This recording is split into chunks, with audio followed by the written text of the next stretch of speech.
Bien, estamos aquí conversando con el economista Pedro Palma y vamos a entrar al tema que Manuel Felipe dejó en el micrófono antes de ir a la pausa, el tema petrolero. Porque realmente se han notado en los últimos días o en las últimas semanas un descenso considerable en los precios del petróleo.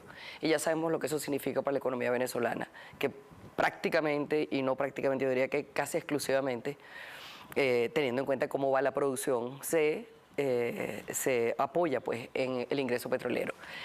¿Qué significa esto que ha pasado en los últimos días? Bueno, mira, sin duda alguna algo muy importante y muy negativo para Venezuela. Los precios del petróleo están cayendo en una forma muy acentuada durante los últimos meses.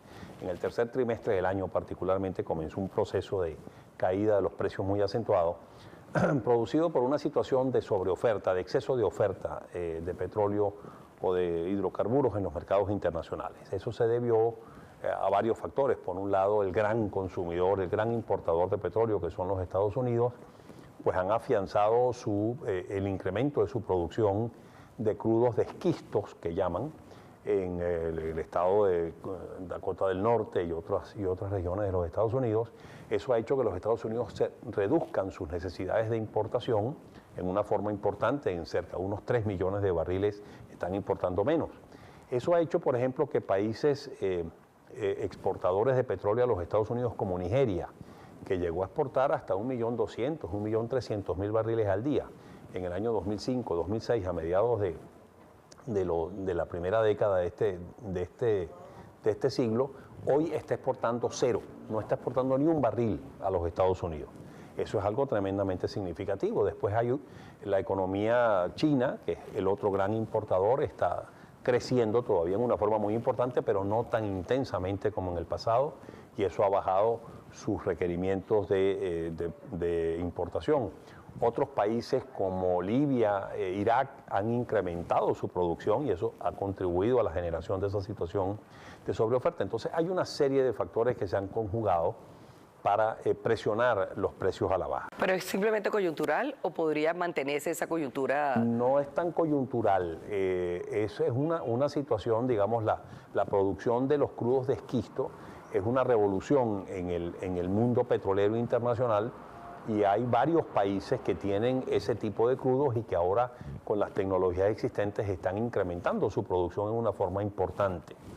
Después hay otros países que tienen un potencial de producción muy importante que pudiera generar una situación de mantenimiento de exportación bastante alto.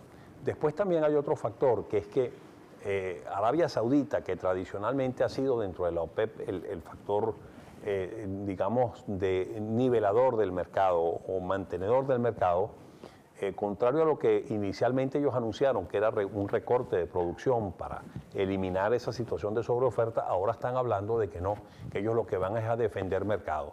Kuwait también está diciendo lo mismo y por lo tanto no están dispuestos a reducir sus niveles de producción y por lo tanto eso pues no está contribuyendo a recortar o a reducir o a disminuir esa situación de sobreoferta.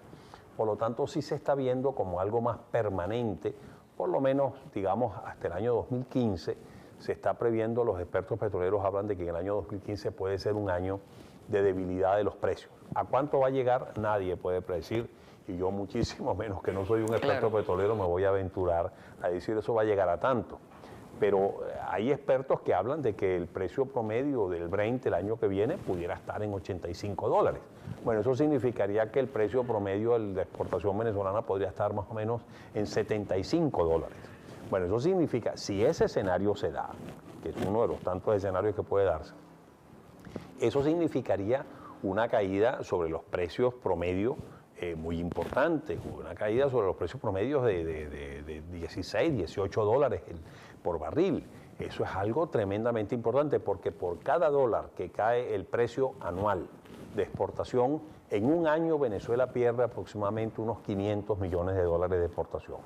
Bueno, que uno saca la dice es un cuenta. dólar, pero contar lo que eso significa. Exactamente, si tú estás hablando de 15, 16, 17 dólares que pudiera eventualmente bajar el precio, caramba, eso sería un escenario realmente crítico, sobre todo cuando tenemos unas reservas internacionales tan bajas, cuando tenemos unos requerimientos de pagos internacionales altísimos, unas deudas acumuladas con proveedores que no se cancelan, bueno, y que todo está generando todo este problema de escasez, de desabastecimiento, de alta inflación que estamos padeciendo, ¿no? Bueno, sin embargo, el presupuesto se va a estimar en 60 dólares el barril de nuevo, al parecer, ¿no? Bueno, todavía 70 dólares luce hoy como más bien un precio prudente, digámoslo así, con respecto a lo que se espera o lo que se puede esperar para el año que viene. Pero ya no aquella diferencia de 50 dólares para el presupuesto y 100 dólares. Un colchón muy grande, ¿no? Un colchón muy grande, ¿no? Ya no estamos hablando ni remotamente de esa situación. Y además recursos que también están comprometidos, ¿no? Ese fondo especial, ese excedente de alguna manera, también se ha utilizado, se ha gastado. Sin duda alguna que sí. Lo que hemos tenido, digamos, en todos estos años, ha sido sobre todo del año 2004 en adelante. En el año 2004 hay que recordar que comenzó un proceso de aumento sostenido de los precios del petróleo que duró hasta mediados del año 2008. En ese lapso, esa subida de los precios del petróleo tan intenso llevó a que el gobierno implantara una política fiscal tremendamente expansiva de incremento de gasto público, a través del cual se inyectaban a la economía los recursos adicionales que venían del petróleo. Eso expandió la oferta monetaria, estimuló tremendamente el consumo, y ese consumo también estimuló la producción porque había todavía un aparato productivo que no había sido mayormente afectado por las expropiaciones, el hostigamiento persistente de parte del sector público. Estaba comenzando ese proceso, pero todavía no había sido profundamente afectado. Y eso llevó, bueno, a que tuviéramos una situación de bonanza en esos años, 2004, 2005, 2006. Ya en el año 2007 seguíamos creciendo, aunque mucho menos intensamente. Y después estalló la crisis internacional del 2008, que desplomó los precios del petróleo, después se recuperaron, pero ya la economía entró en graves problemas en el 2009, 2010. Después, a finales del 2010, vino la primavera árabe, vino el otro respiro petrolero, volvió a aumentar el precio del petróleo por los conflictos en el Medio Oriente y volvimos a tener un respiro de un crecimiento de 5%, más o menos en el año 2011, pero muy precario. Aquello ya se veía que para poder sostener ese proceso los precios del petróleo tenían que seguir en franco aumento, cosa que no sucedió porque después de la recuperación de los precios de fines del 2010 y comienzo del 2011 por la primavera árabe, después los precios más bien se estabilizaron y comenzaron a bajar. Y hoy están bajando mucho más acentuadamente. Entonces, lo que estamos viviendo ahora es un ciclo, digamos, de reducción de los precios del petróleo, una franca tendencia de reducción de los precios del petróleo que sin duda alguna se va a reflejar muy negativamente en esta economía. Bueno, vamos a hacer la pausa. Nos toca en este momento, pero regresamos para un ratico más de conversación con nuestro invitado, el economista Pedro Palma.